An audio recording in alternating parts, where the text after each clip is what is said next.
Hello everyone. तो previous video में हमने पढ़ा था स्केलेटन ऑफ एचटीएमएल। हमने एचटीएमएल के स्केलेटन की एक एक चीज़ों को डिटेल में समझा था। आई होप आप सभी को वो अच्छे समझ आया होगा। तो आज हम पढ़ने जा रहे हैं एक बहुत ही इंटरेस्टिंग सा टॉपिक जिसमें आपको बहुत ही मज़ा आने वाला है। तो आज हम पढ़ेंगे टेक्स्ट फॉर्मेटिंग के बारे में। अब आप लोग सोचेंगे कि ये टेक्स्ट फॉर्मेटिंग होता क्या है। बेसिकली टेक्स्ट फॉर्मेटिंग एक तरह की प्रोसेस होती है जिसमें हम हमारे टेक्स्ट को बेटर लुक और फील देते हैं, वो भी बिना सीएसएस का यूज़ करें। सीएसएस का यूज़ होता है हमारे वेबसाइट के कंटेंट को डेकोरेट करने के लिए, एक बेटर लुक देने के लिए। लेकिन हम बिना सीएसएस का यूज़ करे भी हमारे टेक्स्ट को बेटर लुक और फील देंगे। ठीक है, हम वो कैसे करेंगे? हम यहाँ पर एचटीएमएल टेक्स्ट का यूज़ करेंगे और हमारे टेक्स्ट को एक बेटर लुक देंगे। ठीक है, तो चलिए शुरू करते हैं। तो सबसे पहले हम पढ़ेंगे कुछ एचटीएमएल टेक्स्ट के बारे में। तो ये जितने भी टेक्स्ट आप देख रहे हो इनका यूज़ होता है टेक्स्ट को फॉर्मेट करने के लिए। ठीक है, ये सारे के सारे टैग को हम एक एक करके समझेंगे एक एग्जाम्पल के थ्रू, और साथ ही इन्हीं टैग का यूज़ करके हम एक वेबसाइट को भी क्लोन कर रहे होंगे। तो अब हमें हमारे ब्राउज़र में आ जाना है, हमें यहाँ एक सर्च करना है जैसे कि विकीपीडिया, और एक टॉपिक लेना जैसे ब्लॉकचेन के बारे में। ठीक है, तो ब्लॉकचेन आ गया, हमने हमारी वेबसाइट पे चले गए। तो हमने विकीपीडिया पे एक टॉपिक लिया ब्लॉकचेन।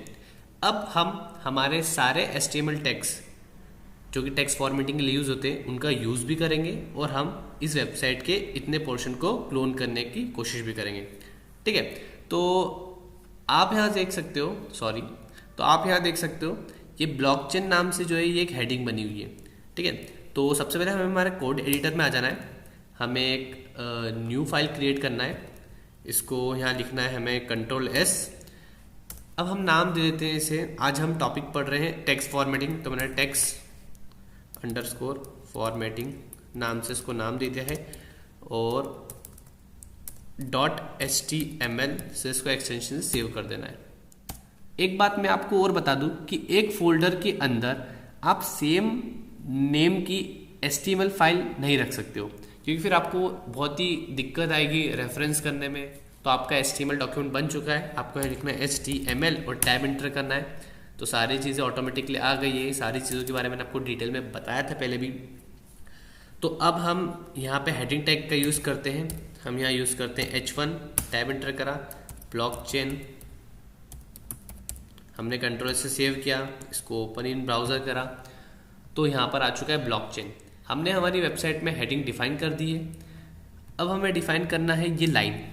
तो ये लाइन को डिफाइन करने के लिए हम टैग का यूज़ करते हैं जो कि होता है हॉरिजॉन्टल रो। तो हमने HR लिखा और टैब इंटर किया। ये एक नॉन एम्प्टी टैग होता है जिसमें कोई भी क्लोज टैग नहीं होता है। ठीक है, तो ये यहाँ पर हमने कंट्रोल से सेव किया, हमारी वेबसाइट में गए, मैंने रिफ्रेश किया, तो यहाँ पर एक हॉरिजॉन्टल लाइन आ चुकी है। ठीक है, अब हम देखते हैं यहाँ पर लिखा है from Wikipedia the free encyclopedia. इसको हमने कॉपी किया और हमने यहाँ पर यूज़ किया है पी टैग का, और हमने यहाँ पेस्ट कर दिया और उसको कंट्रोल से सेव कर दिया, और हम हमारी वेबसाइट में गए, उसको रिफ्रेश किया, तो ये ऐसा कुछ आ गया है। अब हम यहाँ यूज़ करते हैं फॉर अदर यूजेस ब्लॉकचेन, हमने इसको कॉपी कर लिया है Ctrl+C से, फिर हमने एक और पी टैग का यूज़ किया है और यहाँ से पेस्ट कर दिया है। ठीक है, फिर अब हम ये पूरा का पूरा पैराग्राफ ही ले लेते हैं, हम यहाँ से यहाँ तक ले लेते हैं। ठीक है, और हम यहाँ गए, हमने पी टैग डिफाइन किया और हमने ये पूरा का पूरा पेस्ट कर दिया। हमने कंट्रोल से सेव किया, हम हमारे ब्राउज़र पे गए और हमने यहाँ रिफ्रेश किया, तो देख सकते हो आप कुछ हद तक तो कॉपी हो चुकी है वेबसाइट। ठीक है, तो इस वेबसाइट में ये जो टेक्स्ट आप देख रहे हो ये थोड़ा टिल्ट है, देख रहे हो ये थोड़ा सा यहाँ पर टिल्ट है। ये कैसे हुआ है? देखो यहाँ पर ये टिल्ट नहीं है, यहाँ पर बिल्कुल ये स्ट्रेट है। तो इसको टिल्ट करने के लिए हम यूज़ करते हैं इटैलिक टैग का। ठीक है, मैं आपको बता देता हूँ। तो हम गए हमारे कोड एडिटर में, तो हमने यहाँ यूज़ करा एक इटैलिक टैग आई। ठीक है, हमने इटैलिक से क्लोजिंग टैग भी बना दिया है, ये हमारे इटैलिक टैग डिफाइन हो गया। अब मैंने इसका क्लोजिंग टैग यहाँ से कट किया और मैंने ये इसको यहाँ पेस्ट कर दिया, और हमने कंट्रोल सेव किया, हम हमारे ब्राउज़र के अंदर गए और हमने यहाँ रिफ्रेश किया, तो आप देख सकते हो कि ये इस लाइन का जो टेक्स्ट है वो अब थोड़ा टिल्ट हो चुका है। तो बेसिकली इटैलिक टैग का यूज़ हम करते हैं, जो कि आई टैग होता है, हमारे टेक्स्ट को इटैलिक करने के लिए, हमारे टेक्स्ट को एक तरह के टिल्ट करने के लिए। आप देख सकते हो यहाँ पे कि इटैलिक आई टैग का यूज़ होता है इटैलिक टेक्स्ट के लिए, ठीक है, हमारे टेक्स्ट को टिल्ट करने के लिए। अब हम यहाँ देखते हैं कि आप यहाँ नोटिस कर सकते हो कि सारा टेक्स्ट जो है वो नॉर्मल ही है, लेकिन ये जो पर्टिकुलर टेक्स्ट है ये थोड़ा सा डार्क है, बोल्ड है। वो कैसे हुआ? तो पर्टिकुलर टेक्स्ट को बोल्ड करने के लिए हम एक टेक्स्ट का यूज़ करते हैं, एक टैग का यूज़ करते हैं जो कि होता है बी टैग, जिसके थ्रू हम किसी भी टेक्स्ट को बोल्ड करते हैं, ठीक है। तो हम हमारे कोड एडिटर में आ गए हैं और हमने यहाँ पर यूज़ किया बी टैग और इसका हमने एक क्लोजिंग टैग भी बना दिया है। हमने क्लोजिंग टैग बना दिया और इसको हमने ऐसे कट किया और हमारे ब्लॉकचेन को कवर कर लिया, पेस्ट किया, सेव किया, ब्राउज़र पे गए, रिफ्रेश किया, तो आप नोटिस कर सकते हो ये अब बोल्ड हो गया, ये पर्टिकुलर टेक्स्ट बोल्ड हो गया। तो बी टैग का हम यूज़ करते हैं किसी भी पर्टिकुलर टेक्स्ट को बोल्ड करने के लिए। तो हमने बी टैग का पढ़ लिया है, बी टैग के बारे में पढ़ लिया है और इटैलिक टैग के बारे में पढ़ लिया है। अब आता है स्ट्रॉन्ग टैग। स्ट्रॉन्ग टैग और बोल्ड टैग्स दोनों सेम ही होते हैं, ठीक है, बाय डिफ़ॉल्ट दोनों बोल्ड ही दिखते हैं, लेकिन स्ट्रॉन्ग टैग जो होता है वो ब्राउज़र को बताता है कि ये जो टैग्स है वो इम्पॉर्टेंट है, ठीक है। मैं आपको दोनों में डिफरेंस एक बार बता देता हूँ। तो हम गए ब्राउज़र के अंदर, अब मैं इससे ले लेता हूँ स्ट्रॉन्ग और स्लैश स्ट्रॉन्ग, मैंने यहाँ से इसको कट किया और डिस्ट्रीब्यूट पे लगा देते हैं, ये पेस्ट, तो ये आ चुका है। अब हम हमारे ब्राउज़र में गए, इसे रिफ्रेश किया, तो आप डिफरेंस देख सकते हो कि बी टैग जिसका यूज़ होता है बोल्ड टेक्स्ट करने के लिए और स्ट्रॉन्ग टैग जिसका यूज़ होता है किसी भी टेक्स्ट को इंपॉर्टेंट दिखाने के लिए, वो दोनों एक जैसे दिख रहे हैं, दोनों बोल्ड ही दिख रहे हैं। तो दोनों में डिफरेंस क्या है? तो दोनों में डिफरेंस ये है कि बी टैग का यूज़ सिर्फ बोल्ड टेक्स्ट करने के लिए होता है, लेकिन स्ट्रॉन्ग टैग का यूज़ करते हैं हम ब्राउज़र को ये बताने के लिए कि ये पर्टिकुलर टेक्स्ट इंपॉर्टेंट है, ठीक है, बट बाय डिफ़ॉल्ट ये एक जैसे दिखते हैं। अब हम पढ़ेंगे EM टैग के बारे में। सेम बी टैग और स्ट्रॉन्ग टैग की तरह ही इसका कंसेप्ट है कि जो इटैलिक टैग होता है जिसका यूज़ हम करते हैं किसी पर्टिकुलर टेक्स्ट को टिल्ट करने के लिए और इटैलिक फॉर्म में शो करने के लिए, वैसे ही EM का भी यूज़ पर्टिकुलर टेक्स्ट को इटैलिक दिखाने के लिए और टिल्ट शो कराने के लिए। मैं आपको फिर इसको एग्जांपल के थ्रू दिखाता हूँ। जैसे कि ये पर्टिकुलर टेक्स्ट जो है वो इटैलिक में है, ठीक है। अब हम इसके ऊपर वाले टेक्स्ट को भी इटैलिक में कर लेते हैं, तो EM का यूज़ करेंगे हम, EM, ठीक है। इसका क्लोजिंग टैग हमने ऐसे कॉपी किया, कट किया और यहाँ पे पेस्ट किया। अब हमने इसे कंट्रोल से सेव किया, ब्राउज़र पे जाके रिफ्रेश किया, तो आप देख सकते हो ये भी इटैलिक फॉर्म में आ चुका है और ये भी इटैलिक फॉर्म में आ चुका है। तो दोनों में डिफरेंस क्या है? तो दोनों टैग में डिफरेंस ये है कि जब हम आई टैग का यूज़ करते हैं तो हम किसी भी टेक्स्ट को इटैलिक फॉर्म में शो करवाते हैं और उसे टिल्ट करवा देते हैं, ठीक है, उसको टिल्ट शो करवाते हैं। और EM में भी बाय डिफ़ॉल्ट वो इटैलिक ही दिखता है और टिल्ट फॉर्म में दिखता है। लेकिन डिफरेंस क्या है दोनों में? तो दोनों में डिफरेंस ये है कि जो EM टैग होता है वो ब्राउज़र को ये बताता है कि ये टेक्स्ट को इम्फेसाइज करो, मतलब उसको फोर्सफुली उसको दिखाता है कि इम्फेसाइज करो। जैसे कि फ्री, ये क्या चीज़ है? फ्री है ये चीज़, ठीक है। तो ये इम्फेसाइज कर रहा है कि ये जो फ्री, जो विकिपीडिया पे जो ये इंसाइक्लोपीडिया है वो फ्री है, ठीक है। तो इटैलिक और इम्फेसाइज के बीच में हमने डिफरेंस बता दिया है। बाकी बाय डिफॉल्ट दोनों का बिहेवियर एक जैसा ही है। वैसे ही बी टैग और स्ट्रॉन्ग टैग दोनों दिखने में एक जैसी है, पर दोनों में डिफरेंस क्या है मैंने आपको अच्छे से बता दिया है। अब हम पढ़ेंगे मार्क टेक्स्ट के बारे में। मार्क टेक्स्ट का यूज़ करते हैं हम किसी भी टेक्स्ट को मार्क करने के लिए, किसी भी टेक्स्ट को हाईलाइट करने के लिए। तो हम हमारे कोड एडिटर में आ जाते हैं और हम एक पर्टिकुलर चीज़ को हाईलाइट कराते हैं, जैसे मेरे को करवाना है सिक्योरली, ठीक है। तो मैंने यहाँ यूज़ करा मार्क टैग का, मार्क टैब इंटर किया, ठीक है। और मैंने इसका जो क्लोजिंग टैग है इसको ऐसे कट किया और सिक्योरली के एंड में पेस्ट करते हैं। यहाँ सेव करा मैंने कंट्रोल से, ब्राउजर पे क्या रिफ्रेश किया तो आप देख सकते हो सिक्योरली जो है वो मार्क हो गया है, वो हाईलाइट हो गया है। तो मार्क टैग का यूज करते हैं हम किसी भी चीज़ को हाईलाइट कराने के लिए और मार्क करने के लिए, ठीक है। फिर हम नेक्स्ट टैग के बारे में पढ़ते हैं, स्मॉल टैग, ठीक है। स्मॉल टैग का यूज करते हैं हम किसी भी टेक्स्ट को स्मॉल शो कराने के लिए। तो हम इसे एग्जांपल के थ्रू देखते हैं। हम हमारे कोड एडिटर में चले जाते हैं। अब जैसे मैंने यहाँ पे एक लाइन ले लेता हूँ, ये वाली, तो मैं यहाँ यूज़ करता हूँ स्मॉल टैग का यूज़। यहाँ पर स्मॉल, इसका क्लोजिंग टैग भी बना दिया मैंने स्मॉल, ठीक है।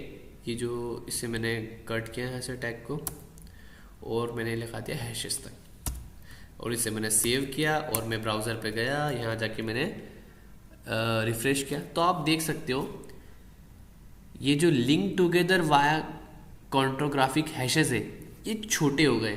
तो स्मॉल टैग के थ्रू हम किसी भी टेक्स्ट को स्मॉल शो करवा सकते हैं, ठीक है। फिर आता है डेल टैग, जो कि होता है डिलीट टैग्स। बेसिकली इस टैग का हम यूज़ करते हैं किसी भी टेक्स्ट को डिलीट करके कुछ नया टेक्स्ट लिखने के लिए। तो हम एग्जांपल के थ्रू समझते हैं इसे भी। जिससे मैंने ले लिया है यहाँ पर रिप्रेजेंटेड, ठीक है। तो मैंने यहाँ यूज़ करा डेल, इसका क्लोजिंग टैग बना दिया मैंने डेल, इसे मैंने ऐसे कट किया और यहाँ पे पेस्ट किया, ठीक है। अब मैं यहाँ एक और लिख देता हूँ, रिप्रेजेंटेड की जगह मैं और कुछ मान लो प्रोड्यूस लिख देता हूँ, ठीक है। प्रोड्यूस्ड, ठीक है, सेव किया। अब मैं यहाँ आ गया हूँ, तो मैंने यहाँ रिफ्रेश किया ब्राउजर पे जाके, तो आप देख सकते हो कि ये जो रिप्रेजेंटेड पे एक तरह का स्ट्राइक थ्रू आ गया है, इसे डिलीट कर दिया गया है। इसकी जगह हमने शो कराया प्रोड्यूस्ड बाय लीव्स, ठीक है। तो डेल टैग का यूज करते हैं हम किसी भी टेक्स्ट को डिलीट करने के लिए और एक नया टेक्स्ट को शो करवाने के लिए। अब आता है सब टैग और एसयूपी टैग। सब टैग का मतलब होता है सबस्क्रिप्ट टेक्स्ट और एसयूपी टैग का मतलब है सुपरस्क्रिप्ट टेक्स्ट। इन दोनों टैग को मैं आपको एक एग्जांपल के थ्रू समझाऊंगा, तभी आपको बहुत अच्छे से समझ आएगा, ठीक है। तो मैं आ जाता हूँ अपने ब्राउज़र के अंदर। अब मैं आया तो अपने कोड एडिटर के अंदर, और मैंने यहाँ ले लिया है जैसे कि मैं एक अलग से एक चीज़ डिफाइन करता हूँ। अब हम यहाँ एक पी टैग का यूज़ करेंगे, और यहाँ हम एक केमिकल रिएक्शन लिखेंगे, शायद से आपने बचपन में बहुत पढ़ी होगी। 2H2 plus O2 is equals to 2H2O। हमने इसे कंट्रोल से सेव किया, ब्राउजर पे रिफ्रेश किया, तो हमें हमारी केमिकल रिएक्शन शो हो रही है।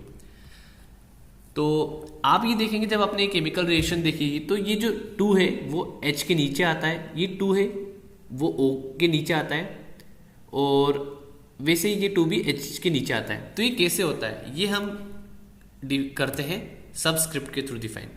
तो हम यहाँ पर सब टैग का यूज़ करेंगे, ठीक है, और यहाँ पर हमने सब का क्लोजिंग टैग भी बना दिया है। वैसे ही हम यही सेम यूज़ करेंगे सब टैग का भी, और हमने इसका क्लोजिंग टैग भी बना दिया यहाँ पे, और वैसे ही हम यहाँ भी बनाएंगे SUB, और इसके क्लोजिंग टैग को यहाँ से उठा के हम ले गए हैं यहाँ पर, और यहाँ पेस्ट किया, यहाँ पे कंट्रोल सेव किया और ब्राउजर पर रिफ्रेश किया। तो आप देख सकते हो कि जो 2 था वो H के नीचे आ गया है, ये जो 2 है वो O के नीचे आ गया है, और जो 2 है H के नीचे आ गया। तो सबस्क्रिप्ट टेक्स्ट का यूज़ करते हैं हम सबस्क्रिप्ट टेक्स्ट को डिफाइन करने के लिए। किसी भी टेक्स्ट के नीचे एक टेक्स्ट डिफाइन करने के लिए हम सबस्क्रिप्ट टेक्स्ट का यूज़ करते हैं। अब हम पढ़ेंगे सुपरस्क्रिप्ट टेक्स्ट, ठीक है। तो हम इस वेबसाइट में देखते हैं कि ये जो 1 2 3 4 है ये थोड़ा ऊपर की तरफ लिखा हुआ है, और हमारी वेबसाइट में तो ये बिल्कुल नॉर्मल 1 2 3 4 लिखा है एक ही लाइन में। तो इसे ऊपर की तरफ कैसे करें, तो इसको ऊपर की तरफ लाने के लिए हम यूज़ करते हैं सुपरस्क्रिप्ट टैग का यूज़ करके, ठीक है।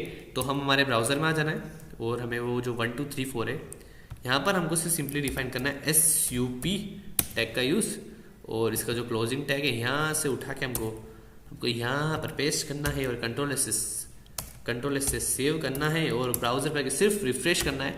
तो आप देख सकते हो कि जो 1 2 3 4 है वो ऊपर की तरफ आ गए। ठीक है, तो सब स्क्रिप्ट टेक्स्ट का यूज करते हैं हम किसी भी टेक्स्ट को नीचे की तरफ लिखने के लिए, और सुपर स्क्रिप्ट टेक्स्ट का यूज करते हैं हम किसी भी टेक्स्ट को ऊपर की तरफ लिखने के लिए। तो आपने एक चीज नोटिस की होगी कि इस वेबसाइट के अंदर हमने यहां से लेके यहां तक का कंटेंट कॉपी किया था। ठीक है, लेकिन यहाँ पर आप देखोगे कि ये पूरा का पूरा तो एक पैराग्राफ के अंदर शो हो रहा है, और इस वेबसाइट के अंदर ये एक अलग पैराग्राफ दिख रहा है और ये एक अलग पैराग्राफ दिख रहा है। तो ये पैराग्राफ सेपरेट कैसे हुए? तो ये पैराग्राफ को हमने सेपरेट किया गया है एक टैग के थ्रू, जो कि होता है बी आर टैग। तो बी आर टैग जो होता है एक नॉन एम्प्टी टैग होता है जिसका कोई क्लोजिंग टैग नहीं होता है, और इसके थ्रू हम लाइन ब्रेक कर सकते हैं। तो बी आर टाइप एंटर किया, ठीक है, हमने यहाँ कंट्रोल से सेव किया, हमारे ब्राउजर के अंदर गए, हमने यहाँ पर जाके रिफ्रेश किया, तो आप देखिए कि यहाँ से लेके यहाँ तक का वो सेपरेट अलग हो गया है, एक पैराग्राफ और एक ये वाला सेपरेट हो गया है। हम एक और बी आर टैग का यूज़ कर लेते हैं, फिर बी आर टैग से कंट्रोल से सेव किया, रिफ्रेश किया, तो आप देख सकते हो अब ये अच्छी तरीके से एक अलग पैराग्राफ में सेपरेट हो गया है। पहला पैराग्राफ और दूसरा पैराग्राफ भी एक अलग तरीके से सेपरेट हो गया है। तो बी आर टैग के थ्रू हम लाइन ब्रेक करते हैं।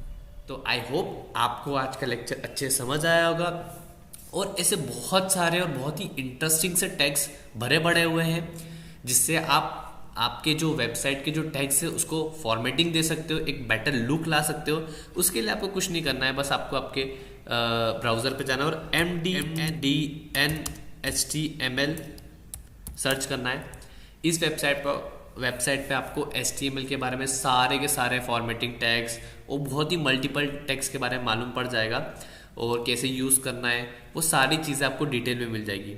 तो आई होप आपको आज का लेक्चर पसंद आया होगा, और like this video and share with all your friends and spread your life. Thank you.